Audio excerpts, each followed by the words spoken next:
An ill-tempered final Group B fixture culminated in an unsatisfying result for Portugal as Iran held the 2016 European champions to a 1-1 draw at the Mordovia Arena in Saransk. Mordovia was renowned for its role in the October Revolution and how Bolsheviks prevailed in it. On Monday, Iranians almost pulled off a similar feat as they scared Spain and hurt Portugal right where it matters. Iran needed a win first and foremost, while the other two could have managed with a draw. If the first four matches of this intriguingly diverse Group B were any indication, surprises galore awaited the Iberian nations. Surprises did they receive. Spain may have been subjected to Morocco's vigorous pressing and unyielding attack, but it was Portugal who were harassed by Iran's solid rearguard action and ended up losing the first place in the group. Australia vs Peru and Denmark vs France will start at 7:30 p.m. while Nigeria vs Argentina and Iceland vs Croatia will start at 11:30 p.m. on Tuesday. Portugal's Ricardo Quaresma, left, celebrates scoring the opening goal with Cristiano Ronaldo against Iran.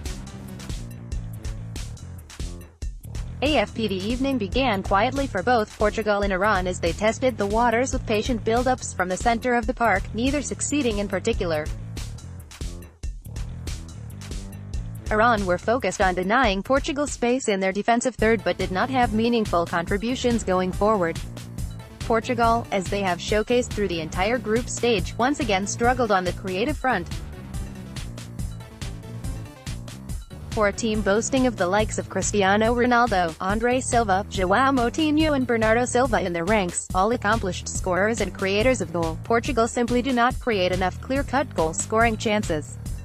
Against Spain and Morocco, Ronaldo had rescued the navigators with brilliant solo goals. On Monday, it was another veteran Ricardo Quaresma's turn to shine. Starting for the first time in this World Cup, Quaresma may have lost a lot of his pace since his younger days, but as the first half proved, the former Porto winger is still a force to be reckoned with.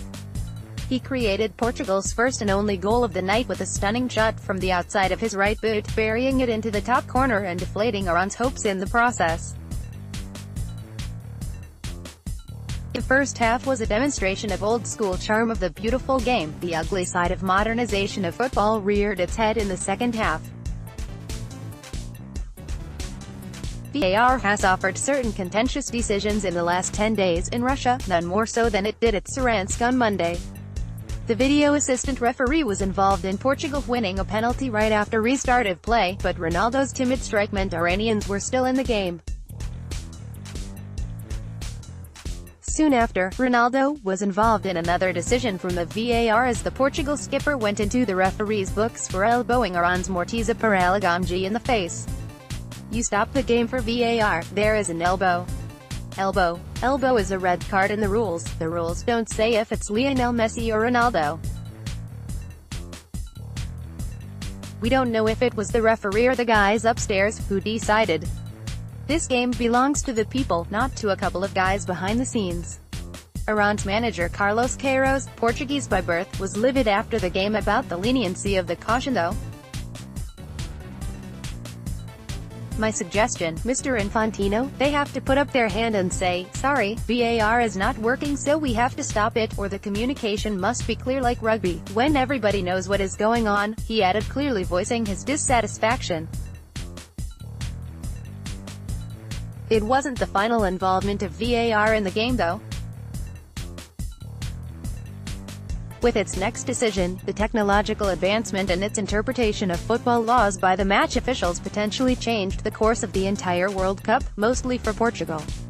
Iran had hung on by bare thread for most of the game and stole 2 points away right at the death, just as Iago Aspas broke Moroccan hearts over 1,000 miles away in Kaliningrad.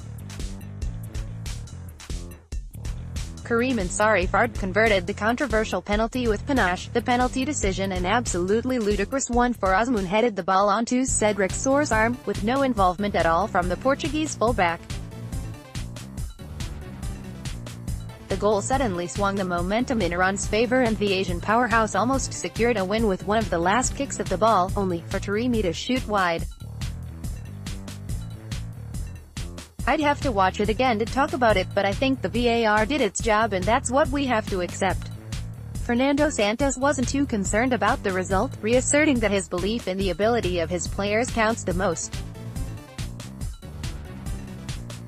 Iran, for all their resilience and simple tactical system, will go home heartbroken, but they have thrust upon Portugal a difficult fate as well in the remaining World Cup, casting them into the half of the World Cup, which will see the likes of Brazil, Germany and France in the fold, while Spain get a much easier run-in towards the final.